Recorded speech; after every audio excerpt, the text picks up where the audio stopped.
Hello everyone, welcome to the new world with I thinking. आज हम ये question solve करेंगे, रिएक्शन मैकेनिज्म से रिलेटेड है।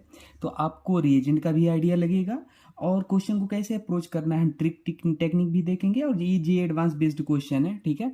तो और आपको जे एडवांस में ऐसे ही क्वेश्चन आते हैं, तो आपको आइडिया लग जाएगा कि हाँ क्वेश्चन को सॉल्व कैसे करना है, और आप कई सारी नई बातों को सीखोगे इस क्वेश्चन के थ्रू। तो आइए स्टार्ट करते हैं। देखिए, पहला रिएजेंट है हमारा B2H6THF और H2O2 के साथ गिवन है।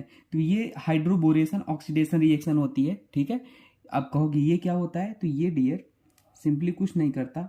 जो भी आपके पास एल्कीन होगा ना, क्या करता है ये एल्कीन होगा ना, एल्कीन में हमेशा एंटी मार्कोनिक ऑफ रूल के अकॉर्डिंग OH जाके जुड़ जाएगा। अब कोई कहेगा एंटी मार्कोनिक ऑफ रूल ये क्या होता है सर? तो एंटी मार्कोनिक ऑफ रूल अगर सिंपल भाषा में बोले तो जहां पे लेस स्टेबल कार्बोकेटायन बनता है वहां पे जाके जुड़ जाएगा। तो मान लो हम क्वेश्चन को सॉल्व करते हैं, फिर आपको समझ में आएगा। जैसे देखो, अब यहाँ पे ये था, ठीक है, ये तो एल्कीन यही है। यहाँ पे एल्कीन एक बॉन्ड को तोड़ोगे, ठीक है, दो तरीके से तोड़ सकते हो बॉन्ड, आपको पता है। अगर ऐसे तोड़ोगे तो कार्बोकेटायन यहाँ बनेगा, अगर ऐसे तोड़ोगे तो कार्बोकेटायन यहाँ बनेगा। तो ये वाला कार्बोकेटायन 1 डिग्री है, ये वाला कार्बोकेटायन 2 डिग्री है। तो हमने क्या बोला, जहाँ पे लेस स्टेबल कार्बोकेटायन बने। और कार्बोकेटायन की स्टेबिलिटी क्या होती है, 3 डिग्री, 2 डिग्री, 1 डिग्री। तो 1 डिग्री हमारा लेस स्टेबल है, तो हमारा OH क्या यही यहाँ पे आके जुड़ जाएगा। तो OH माइनस हमारा क्या होता है, यहाँ पे आके यहीं पे जुड़ जाता है। और स्टीरियो भी कभी कभी पूछता है, तो सिन एडिशन होता है, याद रख लेना। वो हम अभी उसकी बात कर नहीं रहे हैं। तो देखो यहाँ पे हमारा क्या हो जाएगा, ऐसे था, हाँ ठीक है, OH आके हमारा जुड़ गया, ठीक है। वहाँ पे ध्यान देना, OH आके जुड़ गया पहले स्टेप में। अब देखो अगले स्टेप में हमारा क्या गिवन था, ये देखो एक ही रिएजेंट साथ में रहते हैं, ऐसा नहीं है कि ये अलग है ये अलग है, ये साथ में ही लिए जाते हैं, ठीक है। तो OH आके जुड़ गया। अब देखो ये हमारा बन गया। अगले स्टेप में हमको क्या करवाना था, कंसनट्रेटेड H3PO4 गिवन था, कंसनट्रेटेड H3P आर्थोफॉस्फोरिक एसिड हीट। अगर हीट गिवन होता है दोस्तों ना, तो आप समझ जाना एलिमिनेशन का हिंट है, एलिमिनेशन रिएक्शन। तो एसिड है, एसिड है तो एसिड का काम है दोस्तों क्या करना, H+ देना। और यहाँ ऑक्सीजन के ऊपर लोन पेयर होता है, तो H+ देखेगा, इसे लालच आ जाएगा और इसका H+ को अटैक मार देगा। तो अटैक मार देगा तो क्या हो जाएगा, ध्यान देना, देखना यहाँ से ये ऐसे है वो, और हमारा O+H ऐसे बन गया, ठीक है। अब देखो यहाँ पे क्या हो जाएगा ना, दिख रहा है आपको, हाँ यहाँ पे ना OH2 ये जो होता है ना, बहुत ही अच्छा लिविंग ग्रुप होता है। क्या होता है, बहुत ही अच्छा लिविंग ग्रुप होता है। अब लिविंग ग्रुप नाम ही है लिविंग ग्रुप, तो ये क्या करेगा, बाहर चला जाएगा। देखो यहाँ से क्या होगा, ऑक्सीजन पे पॉजिटिव चार्ज आ गया। पॉजिटिव चार्ज मतलब ऑक्सीजन को पसंद नहीं होगा, क्योंकि इलेक्ट्रोनेगेटिव एलिमेंट है, तो ये पागल।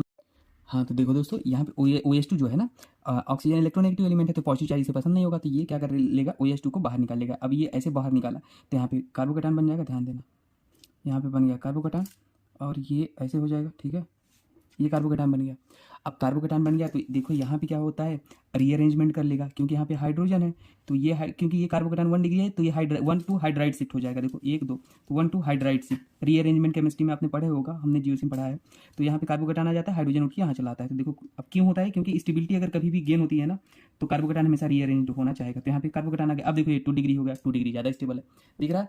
अब एक बार देखो फिर से रीअरेंजमेंट की पॉसिबिलिटी है, क्यों, क्योंकि यहाँ पे अगर ये आता है तो 3 डिग्री हो जाएगा। तो यहाँ पे क्या हो जाएगा, मिथाइल है तो मिथाइल शिफ्ट हो जाएगा, ठीक है। तो यहाँ पे 1 to मिथाइल शिफ्ट होगा, ये शिफ्ट होगा, तो ये वाला उठ के वहाँ जाएगा, ये कार्बोकेटायन यहाँ आएगा, ठीक है। अब कहोगे क्यों मिथाइल शिफ्ट क्यों करा, तो मिथाइल शिफ्ट गलत हो गया, ठीक है। यहाँ पे हाइड्राइड शिफ्ट ही होगा। क्यों होगा, आप कहोगे सर मिथाइल को क्यों नहीं कराया, तो जो शिफ्टिंग ऑर्डर होता है, हाइड्रोजन वो पहले होता है, फिर फिनाइल होता है, फिर CH3 होता है ना, ये याद रख लो। अगर पॉजिटिव, तो यहाँ पे देखो एक हाइड्रोजन भी है, यहाँ पे मिथाइल है, तो सबसे पहले हाइड्रोजन है, तो हाइड्रोजन शिफ्ट होना चाहिए, तो हाइड्रोजन उठ के वहाँ जाएगा, तभी तो 3 डिग्री बनेगा। देखो बताते हैं, तो ये ऐसे है, और कार्बोकेटायन यहाँ आ गया, हाइड्रोजन उठ के वहाँ चला गया, ठीक है। हाइड्रोजन, 2 हाइड्रोजन, वो तो अंडरस्टूड है।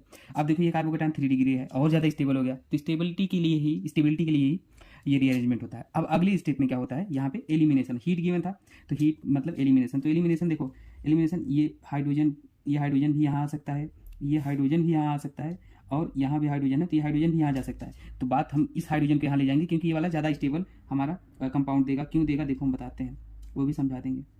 देखो ऐसे ऐसे ये हाइड्रोजन उठ के वहाँ चला जाएगा। अब ये क्यों दिया, क्योंकि यहाँ पे देखो नंबर ऑफ अल्फा हाइड्रोजन जो है ना ज़्यादा है। देखो 2 इधर इस डबल बॉन्ड के बगल हाइपर कंजुगेशन होगा ना, sp2 के बगल sp3 कार्बन से जुड़े हाइड्रोजन को अल्फा हाइड्रोजन बोलते हैं। जितना ज़्यादा अल्फा हाइड्रोजन उतना ज़्यादा स्टेबिलिटी। तो 2 2 4 और 3 7 2 9, तो यहाँ पे 9 अल्फा हाइड्रोजन है। लेकिन अगर इस केस में बनाते, अगर यहाँ डबल बॉन्ड आता, बना के देख ही लो, तो वहाँ पे कम अल्फा हाइड्रोजन आते। देखो वहाँ पे एक भी नहीं है, यहाँ पे एक होता है, यहाँ पे 2, तो वो वाले और अगला बनाते तो उस पर भी कम ही आते। तो यही वाला पॉसिबिलिटी ये ज़्यादा स्टेबल था। तो ये हमारा प्रोडक्ट बन गया। ठीक है, अब ध्यान देना। अब कहोगे फिर सर अब क्या करेंगे अगली स्टेप में? तो देखो अगली स्टेप में क्या करेंगे। देखो अगली स्टेप में हमारा यहाँ गिवन था डाइल्यूट H2SO4। तो डाइल्यूट H2SO4 गिवन था ना, तो इसे लिख लो डाइल्यूट H2SO4। अब यहाँ पे हीटिंग नहीं गिवन है। देखो एसिड तो वहाँ भी था H3PO4, वहाँ हीटिंग था तो एलिमिनेशन करा लिए, एंड डाइल्यूट H2SO4 था।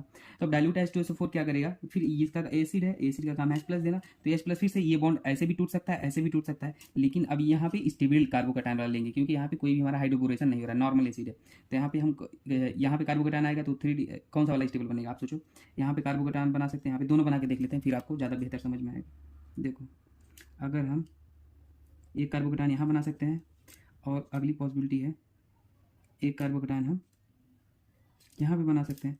अब देखो ये भी कार्बोकैटायन हमारा कौन सा है, 3 डिग्री है, दिख रहा है, और ये भी कार्बोकैटायन हमारा 3 डिग्री है। लेकिन यहाँ पे क्या है, यहाँ पे हमारा रीअरेंजमेंट हो सकता है। कहोगे रीअरेंजमेंट, फिर से कौन सा रीअरेंजमेंट कराओगे सर? यहाँ पे अगर ले आओगे तो भी तो 3 डिग्री बनेगा डियर, यहाँ पे रिंग एक्सपेंशन होगा। अब यहाँ पे रीअरेंजमेंट क्या होगा, देखो रीअरेंजमेंट कैसा होगा, कभी भी अगर 5 मेंबर के जस्ट बगल में कार्बोकैटायन है तो रीअरेंजमेंट होता है 5 से 6 होना चाहेगा, 6 मेंबरिंग ज़्यादा स्टेबल मानी जाएगी। अब यहाँ पे कार्बोकैटायन है तो यहाँ पे तो रीअरेंजमेंट होना, 5 के जस्ट ऊपर कार्बोकैटायन है, मैंने क्या बोला 5 के जस्ट बगल कार्बोकैटायन होना चाहिए। तो देखो होता क्या है, 1 2 3 4 5 6, ये वाला बॉन्ड देखो कार्बोकैटायन के बगल अल्फा बीटा वाला बॉन्ड टूटता है, वो जाके कार्बोकैटायन पे जुड़ता है, वो कार्बोकैटायन उठ के यहाँ चला आता है। तो देखो कुछ ऐसे बनेगा, 6 मेंबरिंग बन रही, बना दो 6 मेंबरिंग बना दो। ठीक है, और एक नंबर पे हमारा क्या था, देखो एक नंबर पे हमारा मिथाइल लगा था, एक नंबर पे मिथाइल लगा दो। ठीक है, एक नंबर पे इथाइल भी लगा था, एक नंबर पे इथाइल भी लगा दो। 2 नंबर पे कार्बोकैटायन आया था, 2 नंबर पे कार्बोकैटायन लिया दो, फिर 3 4 5 6, 6 मेंबर रिंग बन गया। अब देखो 6 मेंबर रिंग बन गया। अब देखो यहाँ पे फिर से रीअरेंजमेंट की पॉसिबिलिटी है। अब यहाँ पे ये कार्बोकैटायन क्योंकि 2 डिग्री है, ठीक है 2 डिग्री कार्बोकैटायन है, तो ये कार्बोकैटायन यहाँ जाएगा तो 3 डिग्री हो जाएगा, तो करा दो रीअरेंजमेंट। लेकिन बात आती है किसका रीअरेंजमेंट कराओगे, यहाँ तो हाइड्रोजन नहीं है, यहाँ पे क्या है मिथाइल है और इथाइल है। इथाइल और मिथाइल में किसको शिफ्ट कराओगे, तो हमेशा याद रख लो जितना बड़ी एल्काइल ग्रुप होगी वो ज़्यादा शिफ्टिंग प्रीफर करेगा। अगर हाइड्रोजन नहीं है, पहले तो ये दिख मैच कराओगे, नहीं है तो जितना बड़ी एल्काइल उतना ज़्यादा, तो इथाइल यहाँ पे शिफ्ट होगा, 1 2 इथाइल शिफ्ट, 1 2 पे इथाइल शिफ्ट करा दो, और कार्बोकैटायन को वहाँ पे ले जाओ इथाइल की जगह पे, तो कार्बोकैटायन यहाँ आ जाएगा और यहाँ पे हमारा इथाइल आ जाएगा। ठीक है, दिख रहा है। अब ये इथाइल आ गया। अब देखो डाइल्यूट H2SO4 था, डाइल्यूट मतलब पानी भी था उसमें, तो H2O आएगा और H2O यहाँ पे अटैक कर देगा, तो हमारा जो फाइनल प्रोडक्ट बनेगा वो यहाँ से ऐसे होगा और ये इथाइल ऐसे होगा। ठीक है, तो हमारा आंसर क्या बन जाएगा, ये वाला बन जाएगा आंसर।